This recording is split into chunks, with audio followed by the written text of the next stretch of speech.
Dito tayo sa may bayan ng Diadi at makikita natin ang mga sigsag na daan. At dito nga mga kabero ay maraming nasisiraan ng sakyan. At hindi lang, kundi marami ding na-aksidenteng mga sakyan dito. Dahil nga matarik at sigsag ang daan nito ng Diadi dito sa Nueva Vizcaya. Pansamantala muna kaming huminto rito. Dahil nga kailangan naming mag-check na sakyan. At kailangan naming tingnan ang radiator nito dahil nga karamihan ay nag-ooperate dahil sa taas at tarik ng daan nito. At ito nga, ang mga tubig na ito na dumadaloy sa hose ay nagmula sa kabundukan. Ito nga, ang aking kasama ay nag-check na langis at nilagyan ng tubig ang radiator nito. At dito nga sa tindahan ito, dito muna kami pangsamantalang bawat tindahan ay mayroong mga hose dito. At ito nga, ang kanilang negosyo dito. At sa halagang 20 pesos ay maaari kang mahugas ng iyong sakyan. What's up? Alright guys, dito tayo ngayon sa may bayan ng Diadi. So guys, ito, samahan nyo ako at tatakin natin itong akyatan dito. Medyo may mga akyatan kasi dito yung daan. Ayan. Alright. May bago nga tayo magpahinga guys. Ito na, at nagkakape muna kami dahil na umalis kami ng Manila ay madaling araw na. Right? So yan, nagkakape muna kami. Bago kami umakit sa matarik na daan ito. So yan guys, samahan nyo ako. Punta ka, akit natin itong matarik na daan dito sa may Diadi. At dito nga yung napakatarik na daan.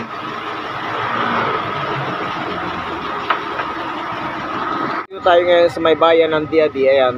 At ito samahan nyo ako at ating akitin itong matarik na daan dito. Ayan. At ito nga, marami dito mga sakyan na tumitirik dahil nga itong lugar na to ay napakataas. So ayan guys, samahan nyo ako. At dito nga sa may Nueva Vizcaya. Alright, let's go.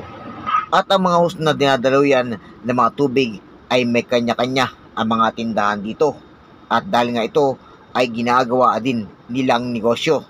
Dahil nga sa halagang 20 pesos lang ay mura na at makapaghugas pa ng sakyan. At upang maging safe ang iyong biyahe ay kailangan mong i-check ang radiator ng iyong sakyan. At aking nalaman na ang mga tubig nito ay nagmula sa kabundukan. Malinis siya at maaari mong ihugas sa iyong sakyan. Yung nga lang ay hindi mo pwede itong inumin. Inabutan na kami ng umaga sa aming biyahe. Kaya ito ay dumaan muna kami dito sa mga tubigan na ito. Muli naman akong umarangkada at upang aking ipagpatuloy ang aking biyahe dito sa lugar ng Diadi. At ito nga, ang matarik na daan ay amin nang inimpisahan na lakbayin. At tulad nga ng truck na ito ay halos gumapang sa daan dahil nga sa masyadong matarik ang daan na ito. At napansin ko pa rin ang mga hose na dinadalaw yan ng tubig ay meron pa rin sa daan na ito. Dahil nga kami ay tutungo ng Tuguegarao dahil ang way na ito ay patungo ng Tuguegarao. Subalit mauna muna ang Cordon maging ang Santiago at Rojas. At heto nga mga kabero, aking ang binabagtas ang akyatin at sigsag na daan na ito. Karamihan dito ay maraming nasisiraan na sakyan. At sa kanya ay wala akong napansin. Dahil maraming beses na akong napadaan dito. At ito nga ay ngayon ko pa lang ito na i-vlog at naibahagi sa inyo. Kaya ito ay medyo madalang ang mga sakyan sa ngayon. Subalit pagdating ng hapon, karamihan ay marami nang dumadaan dito. At ito nga, sa tindi ng sikat ng araw ay kitang-kita ko ang sigsag at matarik na daan sa lugar na ito. Maging ang sakyan ito ay halos hirap na hirap sa kanyang akyatin dahil nga loaded ang truck na ito. Buti nga lang at di gaanong loaded ang aming sakyan kaya baliwala ang akyatin na to. At syempre, kondisyon ito. Kaya kung sakaling ikaw ay napadaan sa lugar na ito mga biyero at bago pa lang ay kailangang maging kondisyon ang iyong sakyan. Baka ikay itirik sa daan dahil nga sa matarik at sigsag ang daan na ito. At mukha pang delikado dahil nga sa lugar na ito ay maraming na-aksidente. At ang iba dito ay nahuhulog sa bangin. Maging ang truck na ito ay halos gumagapang dahil nga sa akyatin at matarik ang dala ito. hindi lang nag-isa, kundi meron din siyang kasabay.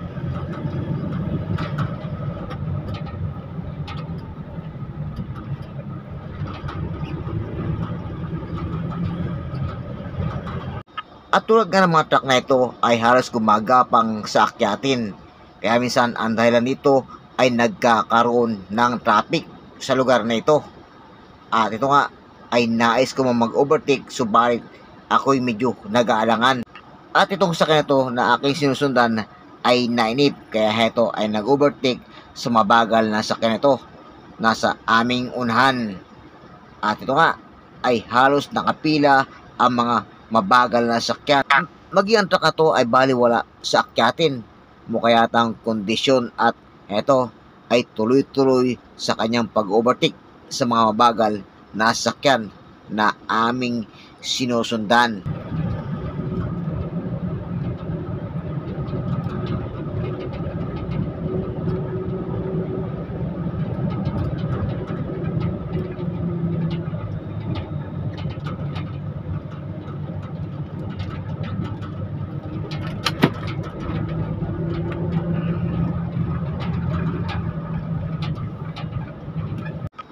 At tulad nga ng daan na to na medyo kurbada at matarik patungo sa ibaba. At ito nga ay kailang magdahan-dahan sa pag-overtake at pagmamaneho sa lugar na ito. Tulad nga ng truck na ito ay parang baliwala sa kanya ang mga kurbada at palusong na daan. Siguro ay kabisado na niya ang lugar na ito. At dahil nga ito, halos sisiw sa kanya ang mga kurbada. Kargado pa ito na mga sakyan. Pagsapit ng gabi ay halos hindi mo mapapansin ang mga kurbadang ito. Karamihan dito ay gabi ang mga naaksidente. At ito ay patuloy pa rin ako sa aking biyahe dito. Sa pamagitan ng channel to ay aking ibahagi sa inyo ang mga sigsag at matatarik na daan ito. At maging sa aking mga kapwa biyahero upang maging maingat sa pagmamaniho tulad dito sa lugar ng Diadi sa Nueva Vizcaya. At aking ang sinubukan ang gilid nito kung gaano katarik ang daan na ito. At heto nga mga biyahero ay napakatarik pala na ang daan na ito at ang kurbada ay medyo alanganin. Maging ang pinagbulan namin ay kitang-kita ko na matarik ang daan na ito. At heto nga ay kakahuyan ang gilid nito. At kita mo naman talaga na napakatarik ng daan na ito. At heto nga mga kabero ay aking napansin ang ilang mga sasakyan dito na nakahinto dahil nga sila ay nasiraan. Ito ay palusong pa lang, lalo na siguro kung ito ay akyatin. Malamang sila ay makakaabala sa mga sakyang dumadaan dito. At tulad nga ng isang ito na halos iniwan na lang ang kanyang trailer. Dahil nga siguro sa loading nito at hindi kayang hatakin ng makina ng kailang sakyan. At maging ang isang ito ay nakahinto rin.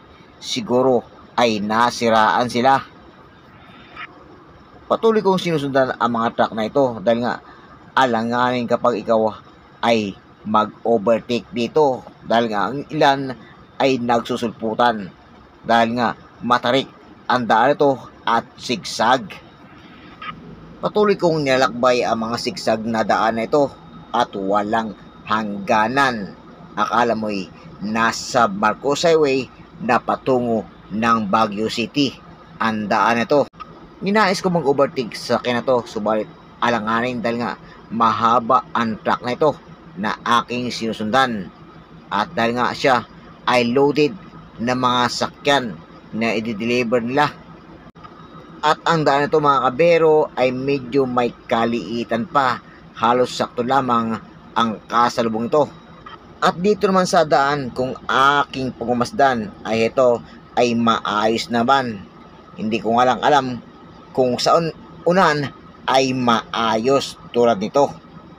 At ito ay patuloy pa rin ako sa mga kurbadang daan na aking tinatahak. Halos di ko na mabilang ang mga kurbadang daan na to. wala akong gaano napansin na tuwid na daan. Halos kurbada ang karamihan. At heto nga mga kabero, pagsapit dito ay medyo lumawak ang daan na to. At siguro nga, ito ay kanilang pinalawak. At tulad nga ng truck na ito, ay mukhang nasiraan pa. Dahil ito ay nagbula sa matatarik na daan at sigsag. Sana lahat ng daan ay ganito dito sa may DIAD upang maging mabilis ang biyahe.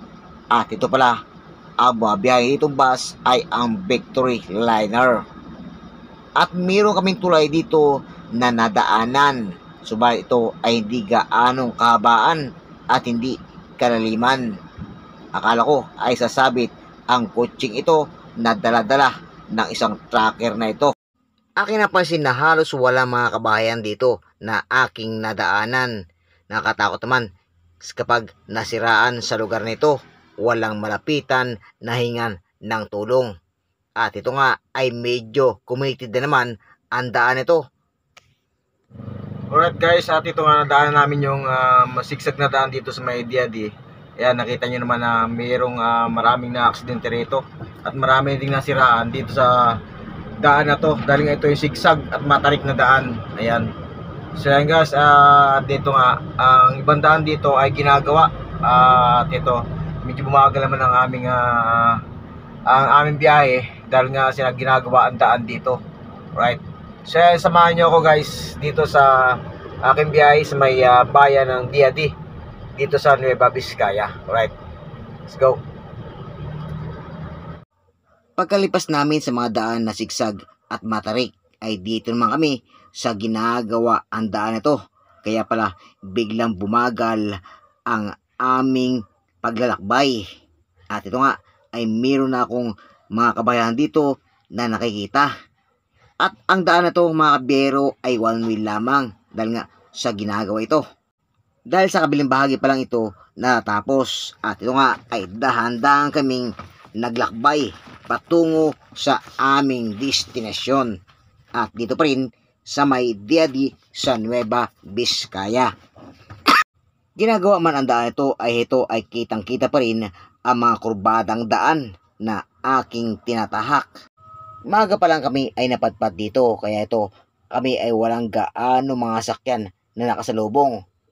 Habang lumalaon ang aming biyahe ay ito ay napakahaba din pala ng ginagawang daan dito. At heto pa, ang isa ay medyo kurbada ang daan na ito. At tulad nga ng truck na ito ay kitang-kita mo man kung gaano kurbada. Heto para ang ilang mga sakyan. At dito nga ay hindi maaring sumalubong. At ang ilan dito ay nakahinto. At tulad nga ng mga sakyang ito dito sa kaliwang bahagi. At ito nga sinusundan ko ay mula kanina pa. Hindi ako maka-overtake dahil nga napakahaba ng sakyang ito. At ito nga ay medyo tumulin ang kanyang takbo. Tulad nga ng truck na ito, halos ay loaded ang kanyang pangarga. At ito ang ilang mga private na pabalik ng Manila. At ang truck na ito na aking sinusundan ay halos parang baliwala lang sa kanya ang mga kotseng nakasakay dito.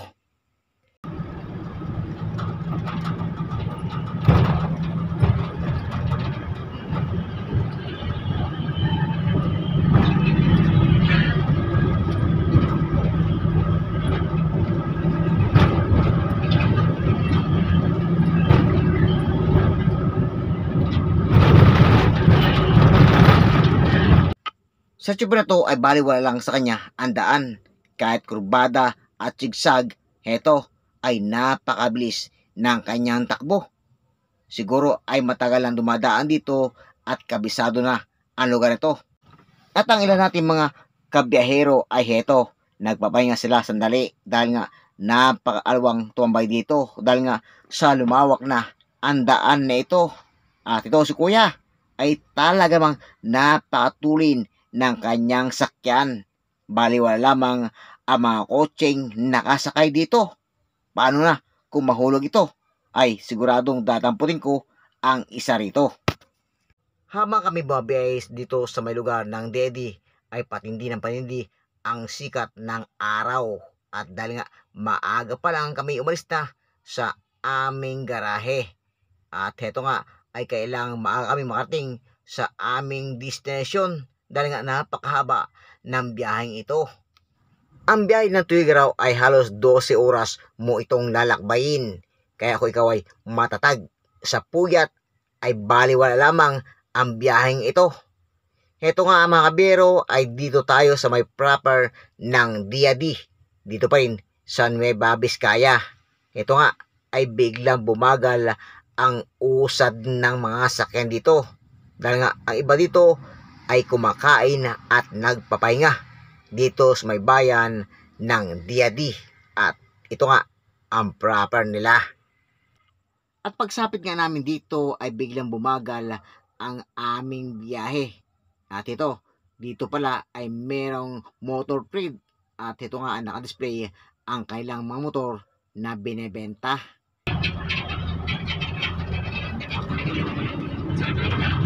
National Highway Poblacion Diadi, Nueva Vizcaya.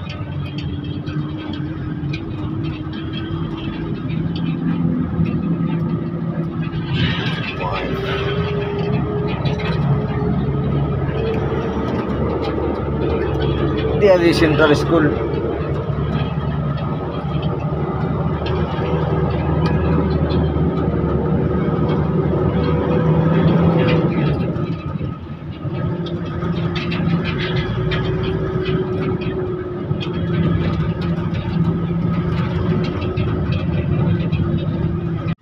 Patuloy pa rin ako nakabuntot sa sakyan na to. Halos siguro kami ay magkasabay sa aming destinasyon. Dahil nga mula sa umpisa kami ay magkasabay na. At itong si Mamang Chopper ay baliwala lamang sa kanya ang malaking sakyan na ito na minamaniho at kargado pa ng mga sakyan. At muli ko pa rin nasilayan ang proper nitong Diadi sa Nueva Vizcaya. Tuloy-tuloy ang aming biyahe upang maaga kaming makarating sa aming destinasyon. At ito nga ay lalong painit ng painit ang aming daan na tinatahak dahil nga sa tindi na sikat ng araw. At pagsapit mo dito ay maraming mga kabayan na iyong makikita. Subalit sa mga sigsag na daan at kurbada ay halos wala mga kabayan. Ang pagod at puyat ay hindi ko na namalayan dahil nga sa malayo ang aking paglalakbay. At ito ang market ng Diadi. Bakit nga ba ay napakalayo nito sa proper nila? At ang ilan nating mga kabiyahero ay dito lamang sila sa gilid ng daan nagpapahinga. At ito nga ay dito naman tayo sa kurbadang ito. At napakataas ng mga punong kahoy na ito na hindi nila gaanong pinuputol. At dito nga tayo sa kurbadang daan ito mga kabiyahero. At patuloy pa rin ako sa aking paglalakbay. At dito nga ay merong kainan dito. Kaya pala sila dito nagtatambay at nagpapahinga. At itong si Kuya ay talagang nag-overtake pa ng alanganin. Karamihan dito ay ganito ang nadisgrasya dahil sa mga alanganing overtake lalo na pagdating sa may kurbada. At dito nga tayo sa mga kurbadang daan na ito at mukha yatang babagal pa ang takbo ng mga sakyan.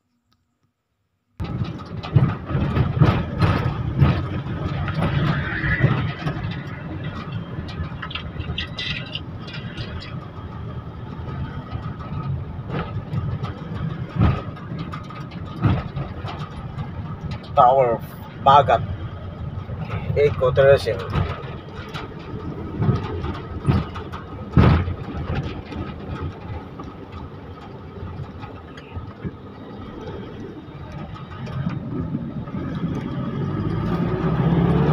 Ay, gapang.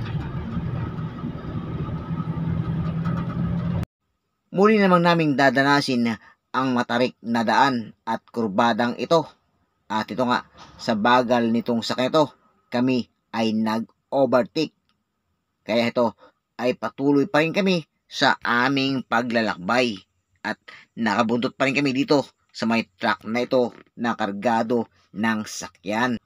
At dito nga sa way nito, aking nakita ang bintahan ng mga iba't ibang prutas na pananim. At dito nga, ako'y nakatingin habang ako'y naglalakbay sa way na ito.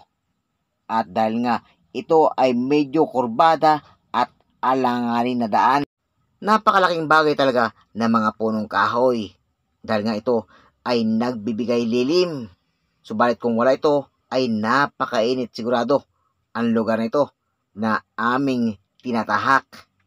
Ito nga ay kalimitan ay mga kurbada na daan ang aming nilalakbay. Halos bihira akong nadaanan ang daan na matuwid. Karamihan dito ay mga sigsag at kurbada na daan.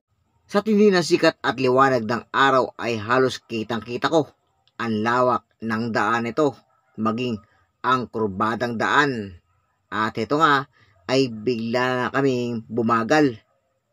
Dahil nga dito sa lugar to ay ginagawa pala. Kaya ito ay bigla kaming huminto at natigil ang aming paglalakbay sa lugar na ito. At ito nga ay pangsamantala muna kaming nakatambay sa daan na ito. Habang binabagtas namin itong DIAD, itong National Highway na to, napakarami palang ginagawang daan dito. Kaya ito, ang biyahe dito pahinto-hinto. Ayan.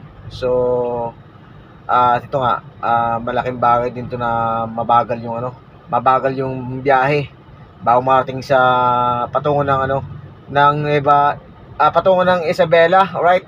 So yun guys, itong biyahe na itong DIAD na to, kapag dito ka padaan, ito ay patungo ng Isabela, Tuguegarao, Santiago, Cordon. Ayan. Ito yung way nito patungo sa akin nabanggit na lugar. Alright. So ito nga, medyo mabagal nga lang ang daan dito dahil nga ginagawa yung daan. Ayan, maraming daan na ginagawa dito sa National Highway na to. Ayan, kapag nagmula ka sa may bayan ng Solano, alright. So bago nga marating itong DIAD na to, madaan muna ang bayan ng Solano. So, alright, ito nga sa may Solano, dito ka mag-umpisa bago marating sa may DIAD. Alright, at guna kami. Heto nga at pagpatuloy namin ang aming biyahe patungo sa aming destinasyon. At dahil nga sa daan na ito na ginagawa, kaya kami ay napahinto. Giveaway lamang ang daan na ito, kaya ito ay kailangang magtiyaga sa oras ng tambay dito. Medyo may kabahan ang daan na ito na ginagawa, kaya ito mga kabero ay kailangang magtiyaga ka sa pag-aantay dahil nga bigayan lamang ang daan na ito. At habang ako naglalakbay sa ginagawa ang daan na ito, ay aking napansin na ang kaliwat kanan na ito nabilihan pala ng mga seedlings tulad ng pananim na prutas. At heto nga ay napakalawak na mga seedlings na ito na maaari mong bilhin kung sakali ikaw ay nais magtanim. At pagsapit dito ay medyo okay na ang daan, kaya ito ay hindi ko na gaano makita itong si Mamang Chopper na napakatulin magpatakbo ng kanyang sakyan. At heto nga ay patuloy ako sa aking paglalakbay. At ang ilan dito ay nakatambay sa may unahan. At pagkalipas namin ay sila naman ang maaring dumaan sa daan na aming tinatahak. At ito mga kabero, hanggang dito lang. At maraming salamat sa patuloy niyong pagsabay sa channel na to. At samahan niyo ako muli sa aking pagbalik. Bye-bye!